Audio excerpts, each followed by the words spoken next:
I used to believe that every meaningful thing in life announced itself not loudly, not dramatically, but clearly enough that you could point to a moment and say, that was the beginning. A conversation, a decision, a coincidence that became important later, something. Anything, a visible starting point. But then there was you. And the unsettling truth is that I still can't identify where this began. I can identify moments that mattered. I can identify conversations that stayed with me longer than they should have. I can identify silences that somehow carried more meaning than entire discussions I've had with other people. But I cannot identify the beginning, because by the time I noticed you, something already existed, not between us, inside me, and that's what makes this difficult to explain. Most connections are built brick by brick, moment by moment. They develop through repetition, through effort, through time. But this didn't feel built. It felt discovered. Like walking into a room you've lived in your entire life and suddenly noticing a door that was always there. The door didn't appear. You simply became aware of it. That's what happened when I became aware of you. Nothing exploded. Nothing changed overnight. The world remained exactly the same. The routines stayed intact. The responsibilities remained where they were. Life continued moving forward with its usual rhythm. And yet something underneath that rhythm shifted, subtly, permanently. The kind of shift nobody else notices because it happens beneath language, beneath behavior, beneath all the obvious things people use to measure change. I noticed it first in my attention, not because I was trying to focus on you. Quite the opposite. I wasn't looking for you. I wasn't searching for significance. I wasn't waiting for something meaningful to happen. But attention has a strange way of revealing truth. It drifts naturally toward whatever matters. And mine kept drifting toward you. Not obsessively, not emotionally, not in the exaggerated way people describe when they talk about fascination. It was quieter than that, more precise. You became a reference point. The way certain ideas become reference points, the way certain truths become impossible to ignore once you've recognized them. And the strange thing is that I wasn't trying to understand you. I was trying to understand why understanding you felt unnecessary. Most people require interpretation. They require effort. You have to decode what they mean, separate what they're saying from what they're hiding, compare their words against their actions, build a complete picture from incomplete pieces. But with you, that process seemed absent, not because you revealed everything. You didn't. In many ways, you remained just as complex as anyone else. Maybe even more. But complexity and confusion aren't the same thing. People often mistake them for each other. You were complex, never confusing. There was an internal consistency to you, a structure, a pattern, something that remained true regardless of the situation. And I noticed it long before I realized I was noticing it. That's what keeps replaying in my mind. Not a specific memory, not a defining moment, but a growing realization that every observation led to the same conclusion. You were exactly who you appeared to be, not on the surface, beneath it. And that level of authenticity is rare, rare enough that when you encounter it, part of you doesn't know what to do with it, because authenticity changes the rules. You can defend yourself against manipulation. You can create distance from performance. You can protect yourself from illusion. But authenticity doesn't give you anything to resist. It simply exists. And the more honestly it exists, the harder it becomes to pretend you haven't been affected by it, That's where I found myself affected, not captivated, not consumed, affected, which is somehow more significant because fascination fades, emotion fluctuates, intensity burns itself out eventually, but impact remains. Impact becomes part of your structure, part of your thinking, part of the lens through which you experience everything else, and you've become part of that lens. I don't know when it happened. I only know that I started noticing the difference. The world didn't look different. I did. My perception changed, my awareness expanded. Things I used to overlook became obvious. Conversations that once seemed meaningful started feeling incomplete. Interactions that once felt deep suddenly appeared shallow. Not because they lacked value, but because they lacked accuracy. And accuracy has become important to me lately. More important than comfort. More important than certainty. More important than explanations, because explanations can be wrong, labels can be wrong, assumptions can be wrong. But recognition? Recognition is harder to fake. Recognition happens before interpretation, before judgment, before narrative. It's immediate, instinctive. And that's what existed between us from the beginning. Recognition. Not understanding. Recognition comes first. Understanding comes later. That's why this never felt like discovery. It felt like remembering something I didn't know I knew. And maybe that's what continues to unsettle me. Not your presence, not your impact, but the familiarity, the impossible familiarity. The sense that every conversation with you is somehow continuing something that never officially started, as though we're always entering in the middle of something. Never at the beginning, never at the end, always in motion, always continuing, always carrying a momentum that exists independently of either of us. I've tried to analyze it. God knows I've tried. I've examined every possibility, every explanation, every logical framework I could apply, and each one eventually collapses for the same reason, because they all assume this began after we met, and I don't think it did, not literally. But structurally, the recognition was already possible before the interaction occurred. The alignment already existed before either of us became aware of it.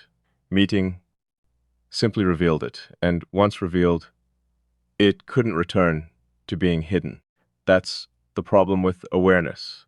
People talk about awareness as though it's always a gift, as though seeing clearly automatically makes life easier. It doesn't. Sometimes awareness complicates everything. Because once you've seen something clearly, ignorance is no longer available as an option. You have to live with what you know. And I know this. You matter more than you should, not because of what you've done, not because of what you've said, not because of any role you've played. You matter because your existence altered something fundamental inside my perception, and perception is where reality begins. That's what makes this impossible to dismiss. If it existed only in emotion, I could wait for emotion to fade. If it existed only in circumstance, I could change the circumstance. If it existed only in thought, I could redirect my attention. But it doesn't exist in any of those places.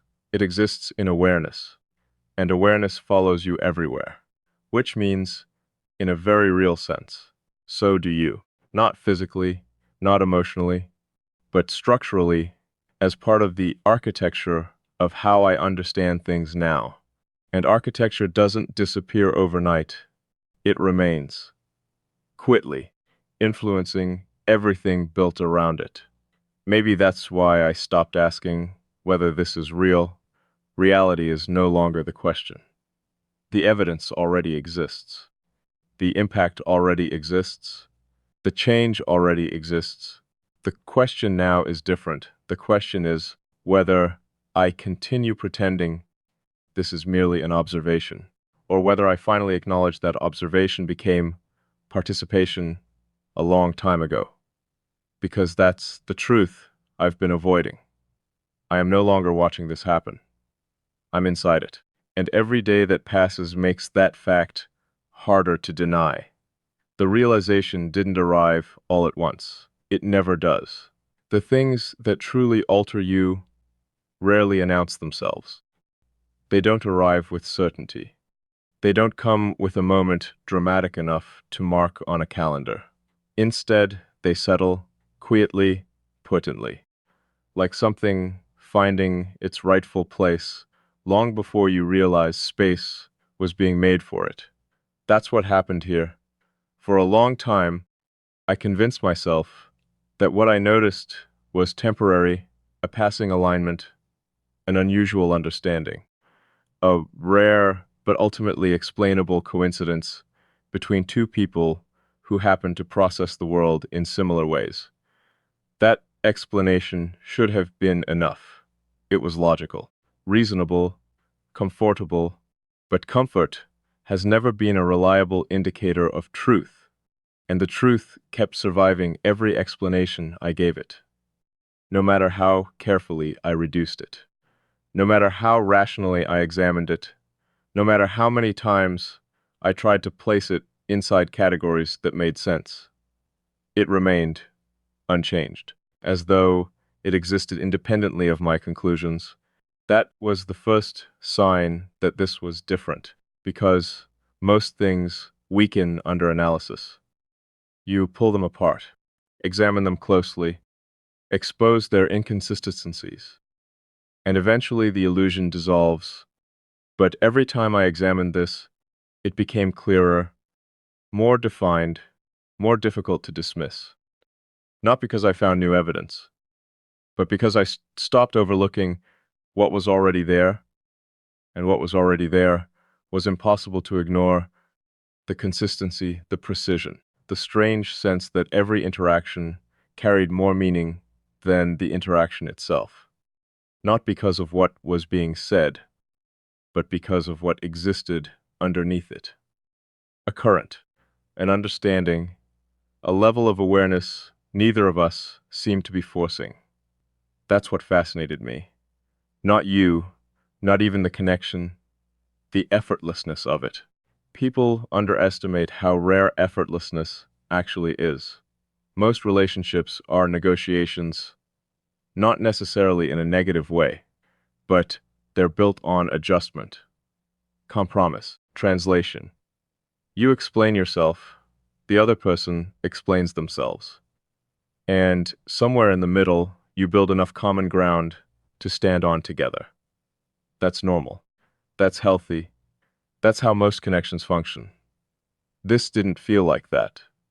The common ground seemed to exist before the conversation began, as though every discussion started several steps ahead of where it logically should have, and that created a problem. Because when something feels natural enough, you stop questioning it, you stop investigating it, you stop asking why, you simply accept it as part of reality. And that's exactly what I did without noticing, without deciding, without permission. I accepted your presence as something stable, something expected, something that belonged within the framework of my life. And the moment I realized that, I understood how far this had already gone, because acceptance has always been difficult for me. Not in obvious ways. I can accept ideas, concepts, facts, new information. Those things are easy. But people? People are different. People are unpredictable, temporary, complicated. They enter your life carrying entire worlds you cannot control, entire histories you cannot fully understand, entire futures you cannot predict. I've always been aware of that, which is why I've always maintained distance, not emotional distance, structural distance, a space that allowed me to remain myself regardless of who entered or exited my life. That space mattered. It protected something important, something difficult to explain. Maybe it protected clarity. Maybe it protected independence. Maybe it protected the version of me that existed before anyone else's influence reached it. Whatever it was, I guarded it carefully for years. And then somehow you appeared inside that space, not because I invited you, not because you forced your way in, not because boundaries failed. The boundaries remained exactly where they were. You simply existed beyond them, as though they had never been designed for someone like you in the first place. That thought bothered me more than I wanted to admit, because boundaries are reassuring. Boundaries create predictability. They allow you to understand where things begin and where they end. But predictability disappears when something reaches you without crossing the usual distance. And that's exactly what happened. The more aware I became of your influence, the less capable I was of tracing its origin. There was no single moment responsible for it. No event I could point to, no interaction significant enough to explain the scale of what had changed. Which meant the change wasn't located in any one moment. It was cumulative, built from hundreds of small recognitions, hundreds of subtle confirmations, hundreds of instances where something inside me quietly acknowledged, yes, Agon, there it is. That understanding, that accuracy, that strange familiarity, and eventually, those recognitions became impossible to separate from each other. They merged, formed a pattern, created something larger than the individual moments that produced it. That's when I realized I wasn't dealing with a feeling. Feelings fluctuate. Poor Pauls don't. Patterns reveal structure. And structure tells the truth, whether you're ready to hear it or not. The structure here was becoming undeniable. You occupied a space in my awareness, unlike anyone else, not because you demanded it, not because you asked for significance, but because significance formed naturally around you. And natural things are the hardest to resist. Artificial things create friction. You feel them pushing against you. You notice their presence immediately. Natural things integrate. They become part of the environment, part of the landscape, part of the reality you move through every day, until one day you realize they aren't surrounding your life anymore. They're supporting it. That's what frightened me. Not, not the connection itself, the stability of it, because instability is easy to dismiss. You wait. You create distance. You allow time to expose the weakness. Eventually, it collapses under its own weight. I've seen it happen countless times. But stability behaves differently. Stability endures. It survives scrutiny, it survives absence, it survives uncertainty. And the longer it survives, the harder it becomes to imagine reality without it. That realization followed me everywhere. In quiet moments, in ordinary moments, in the spaces where I wasn't trying to think about any of this at all, especially there. Because truth often reveals itself when you're distracted, when you're no longer actively searching, when your mind relaxes enough to stop controlling the narrative. Those were the moments I noticed it most. The moments when your presence surfaced naturally, without effort, without invitation, without any conscious decision from me. Not as a memory, not as an image, not even as a thought, more like a perspective, a lens, an invisible point of reference woven into how I interpreted things. And every time I noticed it, the same question returned. How did you get here? Not into my life, into my mind. into the deeper layers where perception forms before language catches up, where understanding exists before explanation, where instincts emerge before logic organizes them. That's where I kept finding traces of you. And the more often I found them, the less accidental they seemed. Eventually, I stopped asking whether this was happening. It clearly was. The evidence existed everywhere, in the changes, in the adjustments, in the achachas, in the adjustments, in the subtle recalibrations I never consciously chose. The real question became why I wasn't resisting it. Because resistance has always been automatic for me.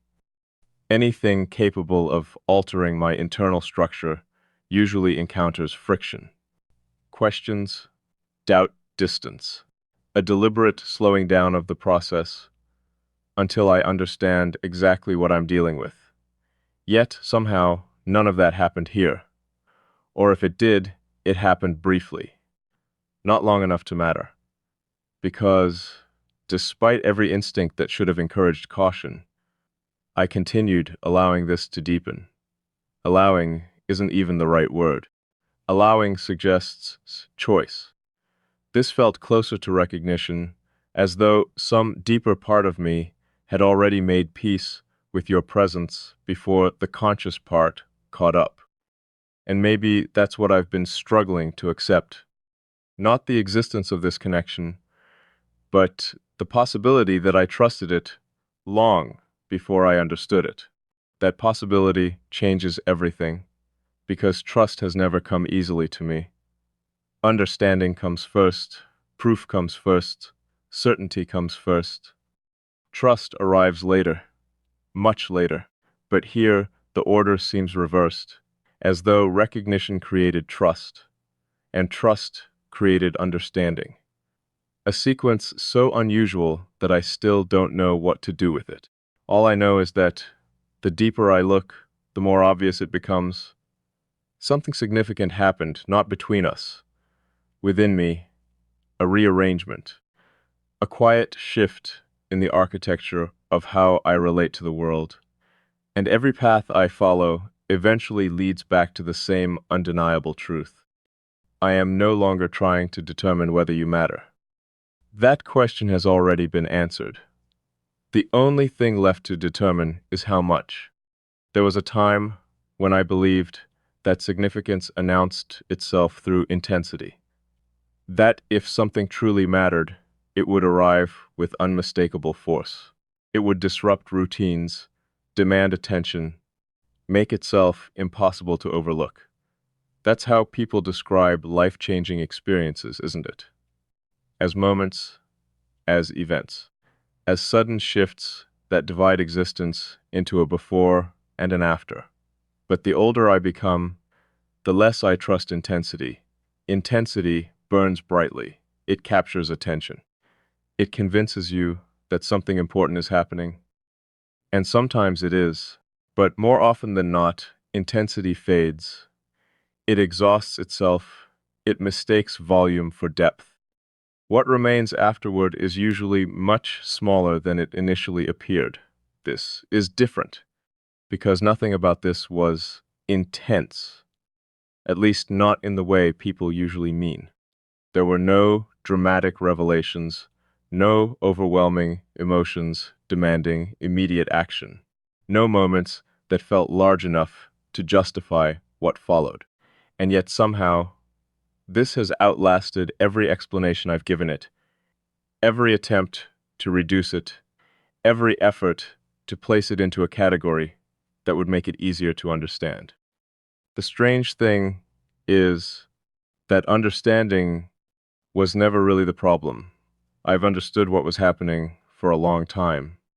The problem has been acceptance, because understanding something and accepting its implications are two entirely different things. One is intellectual, the other is personal. And personal truths are always harder to face, especially when they ask you to reconsider things you've spent years believing about yourself. I've always considered myself self-sufficient, not emotionally detached, not incapable of connection, just self-contained. The kind of person who could carry an entire internal world without needing anyone else to help hold it. That belief wasn't arrogance. It was experience. I had spent years proving it to myself, years learning how to process things independently, years developing a relationship with solitude that felt complete rather than lonely. I became comfortable there, comfortable enough that I stopped imagining anyone could meaningfully alter that structure. Not because I thought I was immune to influence, but because influence usually has limits. People affect your emotions, your decisions, your circumstances, rarely your foundation, rarely the deeper architecture beneath everything else, the part that determines how you think, how you perceive, how you make sense of reality itself. That's the level where change becomes significant. And that's the level where you've reached me, not through effort, not through persistence, not through some deliberate attempt to become important. That's what continues to surprise me. You never seemed interested in becoming significant. You never pushed for attention, never demanded understanding, never positioned yourself at the center of anything. If anything, you seemed completely unaware of the impact you were having.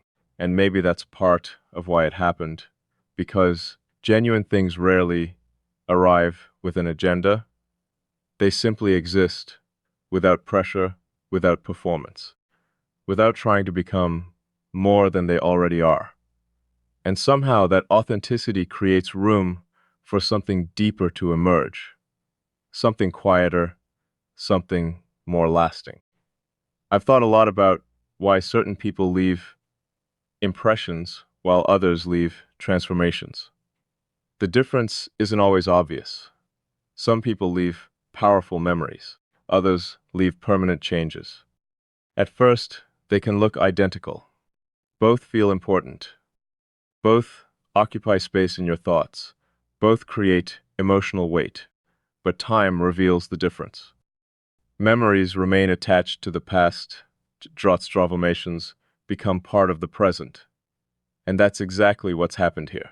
You no longer feel connected to a specific moment, a specific conversation, a specific period of time. You've become integrated into my current reality, into the ongoing process of how I experience things now.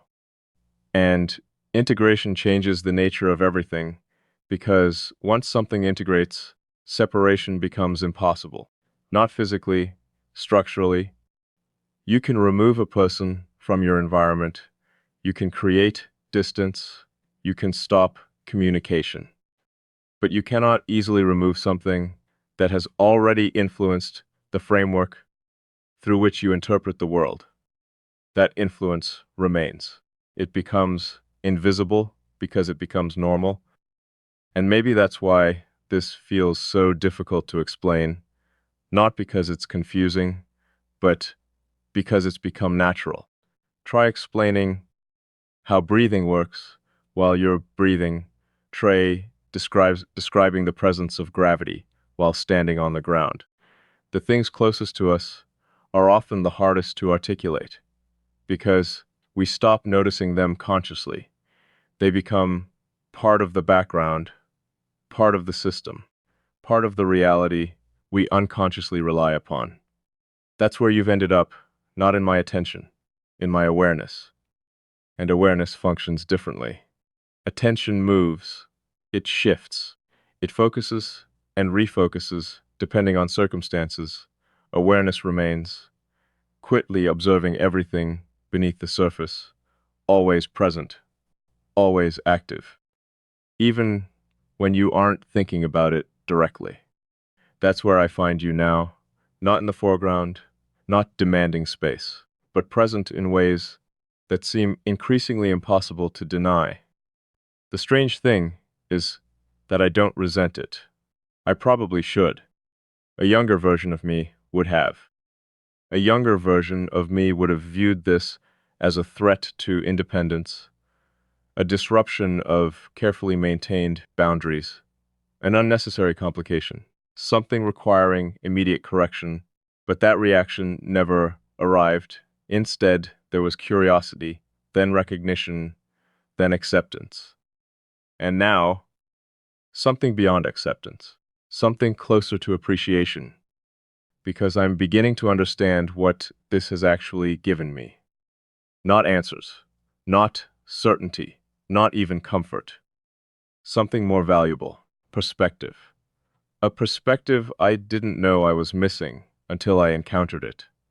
People often assume growth comes from acquiring new information, learning new skills, accumulating new experiences, and sometimes it does, but the deepest growth usually comes from encountering a perspective that changes how existing information fits together, a perspective that reorganizes things you already knew into a clearer pattern.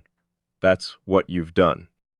Not by teaching me something, not by showing me something entirely new, but by reflecting aspects of reality in a way that allowed me to see them differently, including aspects of myself, especially aspects of myself.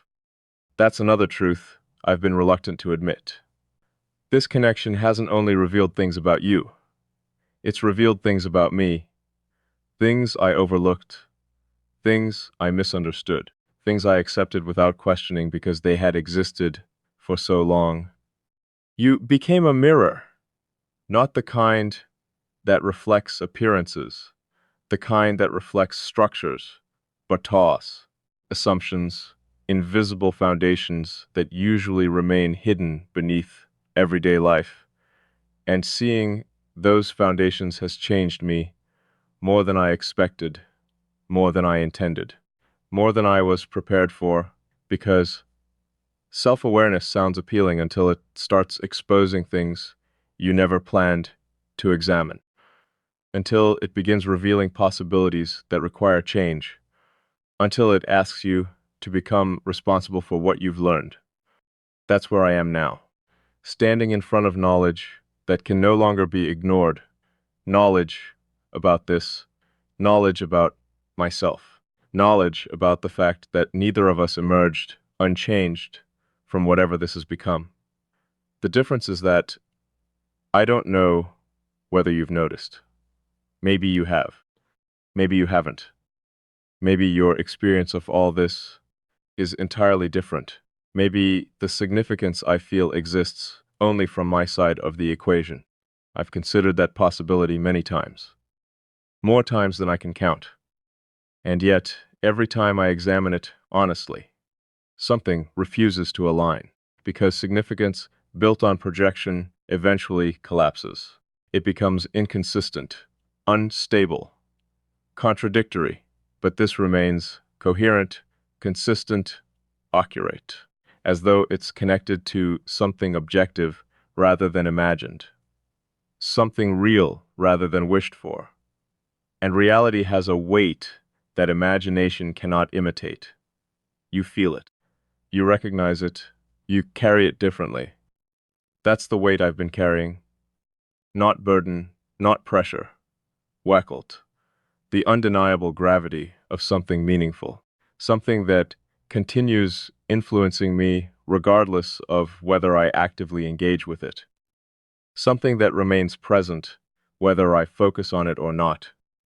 The more I accept that reality, the less interested I become in labeling it.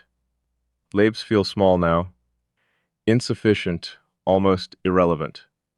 People love labels because labels create certainty. They create categories, definitions, boundaries, a sense of understanding.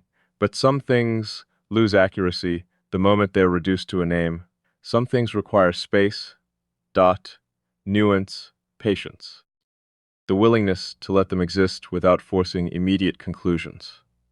That's what I've been trying to do, not avoid the truth, protect its accuracy, allow it to become fully visible before deciding what it means.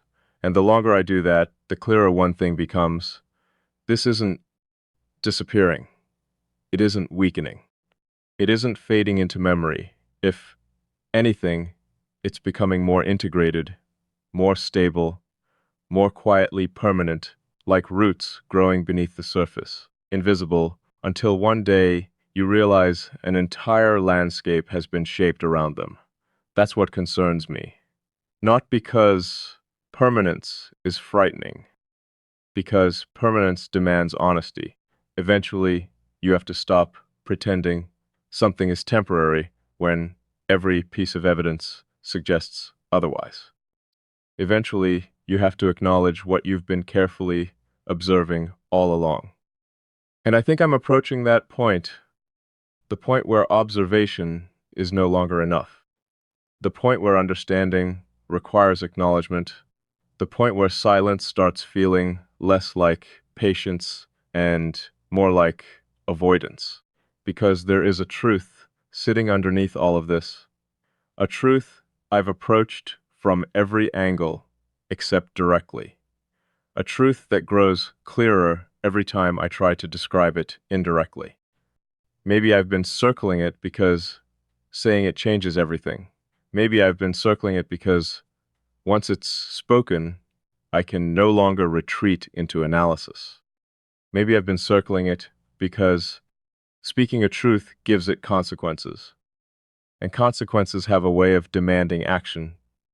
But regardless of the reason, the truth remains where it's always been, waiting, patently, unmoving, certain, the truth that every path of thought eventually returns to, the truth that sits beneath every observation I've made, the truth that explains why this continues to matter despite every opportunity for it not to.